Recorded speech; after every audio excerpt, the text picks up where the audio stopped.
नमस्कार, मैं नयन रॉय हूँ। thequery.com से मैं बोल रहा हूँ। मैं हिंदी में इसलिए बोल रहा हूँ, अभी मैं फ़िलहाल आसनसोल रानीगंज के बीच में हूँ। 2 दिन पहले आपको कैला खदान की कहानी सुनाए थे, मगर जितनी बार आऊँगा यहाँ पर इतनी बार कहानी सुनाऊँगा। यहाँ पर चोरों का लूट चलता है। सबसे बड़ी बात यही है जे कौन किसके बात सुने। इतने बार बोलने के बाद जितने बार बोलो फिल्म बन चुका है। उस दिन मैंने बोला भी था, मगर अपना बात अपने बोलते रहो, हमारा काम हम करते रहेंगे। तो थक जाओगे आप बोलते बोलते, आप रिपोर्ट करते करते थक जाओगे। देश के ऐसा कोई चैनल नहीं है जहाँ पर कैला खदान के कैला चोर के बारे में कुछ लिखा है व कुछ बोला है। कहीं ना कहीं फाइल दब जाता है। मेरा कमिटमेंट जो है, जे जितनी बार शिल्पांचल में आऊँगा, आसनसोल रानीगंज अंडल में आऊँगा, इतनी बार कैला खदान के बारे में, चोरों के बारे में कुछ बोलेंगे। मगर आज मैं जो दूसरी प्रॉब्लम जो बता रहा हूँ, वो प्रॉब्लम क्या है? वो प्रॉब्लम है ये जो रास्ता आप देख रहे हैं ना, ये रास्ता आप देख रहे हैं, इसको बोलता है ग्रैंड ट्रंक रोड। इसको शेरशाह बनाए थे। वो कहानी नहीं है, वो कहावत भी नहीं है, वो इतिहास ख़त्म हो चुका है। फिर भी क्यों मैं बोल रहा हूँ, उसके कारण भी हैं। इसके कारण ही है, मैं बता रहा हूँ आपको।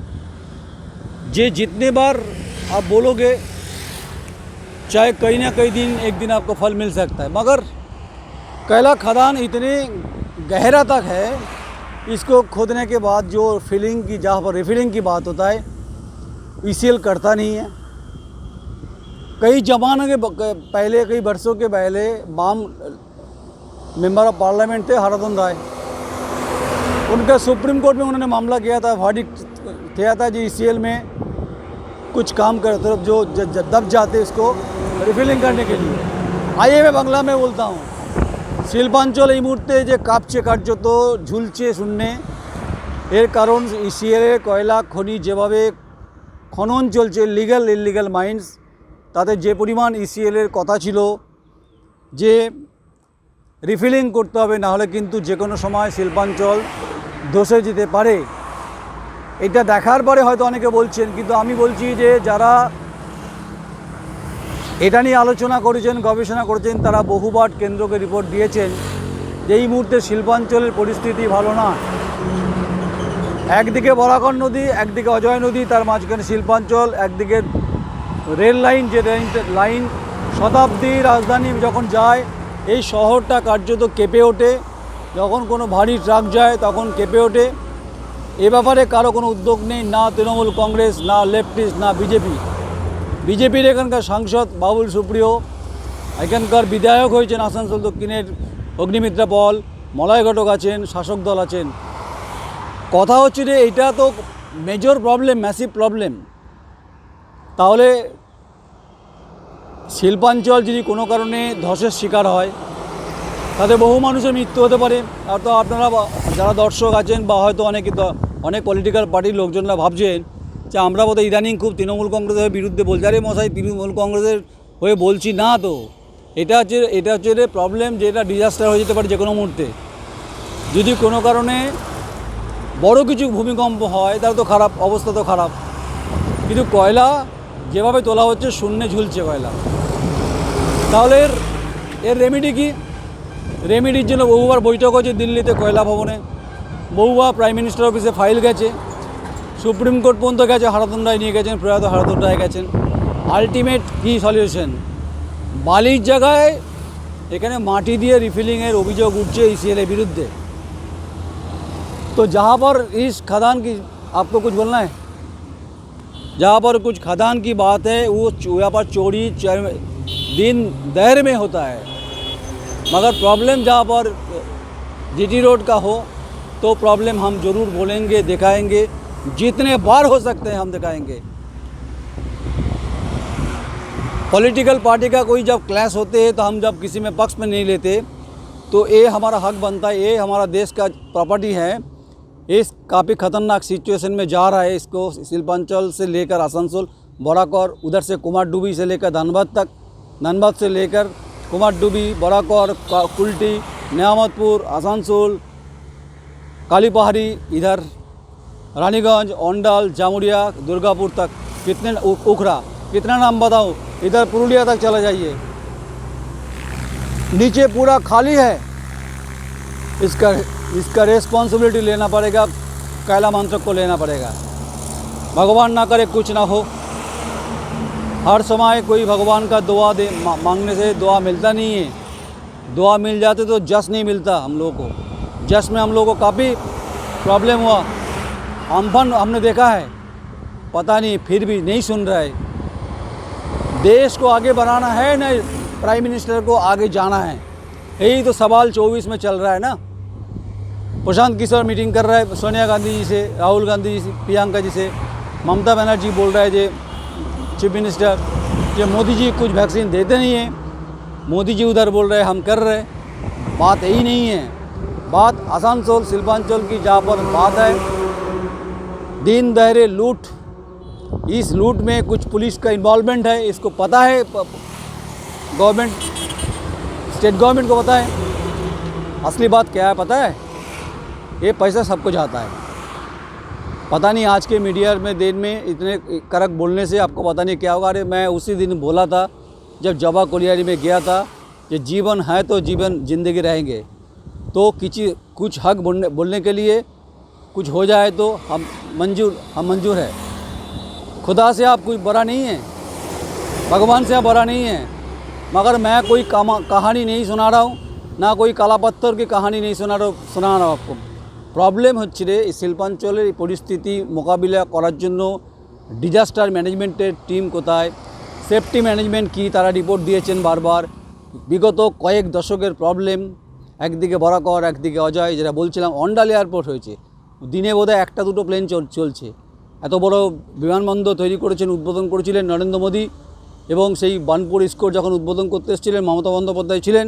কিন্তু দিল্লি গেছেন এখান থেকে আপনার অন্ডাল এয়ারপোর্ট, কবি নজরুলের নামে এয়ারপোর্ট হয়েছে। কী হল আলটিমেট কী হয়েছে? কটা শিল্পপতি এখান থেকে এখানে যাচ্ছেন বিমানে করে। হায়দ্রাবাদে বিমান যায়, দিল্লির একটা দুটো বিমান যায়, তাও দেখা যায় না গো। তাহলে এত বড় জমি অধিগ্রহণ হওয়ার পরে এই জমি অধিগ্রহণ নিয়েও মমতা বন্দ্যোপাধ্যায়কে আক্রমণ করেছে শুভেন্দু অধিকারী। বিতর্কে যাচ্ছি না গো। তাহলে অন্ডাল বিমানবন্দরকে কেন্দ্র করে উপনগরী গড়ে উঠেছে। তাহলে এটা আরেকটা প্রবলেম, কারণ ভারী বিমান যখন নামে বা যখন কার্গো বিমান নামবে তার তো ভাইব্রেশন হবে। শিল্পাঞ্চলকে ভালোবাসে না কেউ আসলে। শিল্পাঞ্চলকে নিয়ে কবিতা লেখেন অনেকে, উপন্যাস লেখেন, आज़ादी के स्लोगान लिखते हैं, कुछ भाषण करते हैं, हम कैला खदान का मजदूर है, आप लोग हमारे आपके साथ है। वो पिक्चर में कहा जाता है, हकीकत में क्या होता है? जो बच्चे हैं बचपन जब उसको स्कूल में जाना पड़ता है, अगर आपको पता नहीं होगा ऐसा कोलियारी है, जिस कोलियारी खदान में जो लेबर लोग, कोलियारी जो लेबर काम करता है, उसको ज़िंदगी ऐसे कठिन तक है, किसी ने उसको कोई समस्या समाधान नहीं करते। जब वोट आते हैं तब वोट मांगते हैं। यही देश के दुर्भाग्य की बात है। फिर भी मैं प्रधानमंत्री जी को अपील करता हूँ, ममता जी को अपील करता हूँ, आसनसोल शिल्पांचल काफ़ी ख़तरनाक परिस्थिति में है।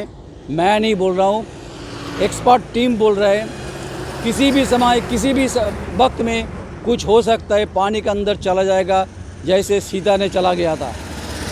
वो कहानी रामायण का याद होगा आपका, जब रावण के से लंका से जब सीता को हनुमान जी लेके आए थे, तब ने बोला था ये तुम्हारा सती क्या है, सतीत्व क्या है। वो कहानी दोहराने की कोई ज़रूरत नहीं। फिर सीता ने अग्नि में जाके पाताल में प्रवेश कर दिया। चलो कहानी छोड़ दीजिए, ऐसे पाताल में प्रवेश करने का परिस्थिति बन रही, आज नहीं तो कल कुछ होगा। इसके लिए रिस्पॉन्सिबिलिटी रहेगा हर पॉलिटिकल पार्टी, और सवाल करेगा देश की जनता, बंगाल की जनता। रही बात द क्वेरी, मैं नयन राय फिर से बोल रहा हूँ, चैलेंज करके बोल रहा हूँ, जितनी बार प्रॉब्लम होगा इतनी बार खड़े होकर किसी जगह पे, चाहे पेड़ के नीचे हो, चाहे खदान के नीचे हो, चाहे नदी के नीचे हो, चाहे रास्ते के बीच में हो, कोई स्टूडियो का ज़रूरत नहीं। जहाँ पर जनता की आवाज़ हो हम जरूर उठाएंगे। हम जनता जनार्दन की बात सुनते, हम पॉलिटिकल कमिटमेंट की बात नहीं सुनते। पॉलिटिकल कमिटमेंट देख चुका है, 25 साल से मैं देख रहा हूँ कौन कैसे काम करता है। छोड़ दीजिए, मगर बात आसनसोल की है। रही बात रानीगंज अंडल की बात है, उसको सुरक्षा देने के लिए सेंट्रल गवर्नमेंट को तुरंत कुछ करना होगा। मैं ये नहीं बोल रहा हूँ कल कुछ हो जाएगा, मगर ये 20, 30, 25, 50 साल की प्रॉब्लम है। क्यों नहीं हुआ? आप सेफ्टी माइंस का जो कोलियारी का जो होता है ECL का, आप उसको इंक्वायरी कराइए। खुद ये नीचे क्या है, कैला खदान के जाओ के नीचे जब बाली का रिफिलिंग होता है तो कितने माटी मिलता है। और बाली कहानी छोड़ दीजिए, इसमें हमारा कोई इंटरेस्ट नहीं है, ये भी बाद में बताएंगे एक दिन। मगर GT रोड में अभी खड़ा हूँ, सेठ शाह ने बनाए थे, मुगल ज़माने की बात है, बहुत पुराना है। रास्ता दिल्ली तक जाता है, दिल्ली से लेके पाकिस्तान तक, कराची तक जाता है। वो कहानी है, कहानी नहीं हकीकत है। ये रास्ता दिल्ली से, बनारस से लेके, इलाहाबाद से लेके अमृतसर तक चला गया पूरा रास्ता, फिर उधर से पाकिस्तान। सेठ शाह ने बनाए थे, वो इतिहास गवाह है। वो इतिहास का पंक्ति, हर इतिहास के पंक्ति में लिखा हुआ है। मगर ये जो पंक्ति है, जो आसनसोल कहीं भी किसी भी समय कुछ हो सकता है, इसका रेस्पॉन्सिबिलिटी लेना पड़ेगा। हर पॉलिटिकल पार्टी के आदमी जनता जनार्दन सवाल करेंगे। তাই আপনাদের আবেদন, শিল্পাঞ্চল নিয়ে ভাবুন, শিল্পাঞ্চলের শিল্প করবেন কিনা বড় কথা। কিন্তু যখন বলছি ভেবেই কথা বলছি, রাস্তা কাঁপছে যখন কথা বলছি। আমার কোনো মন গড়া কোনো কল্পকাহিনী আপনাদের শুনিয়ে উদ্বুদ্ধ করছি না বা আপনাদের আক্রমণ করছি না।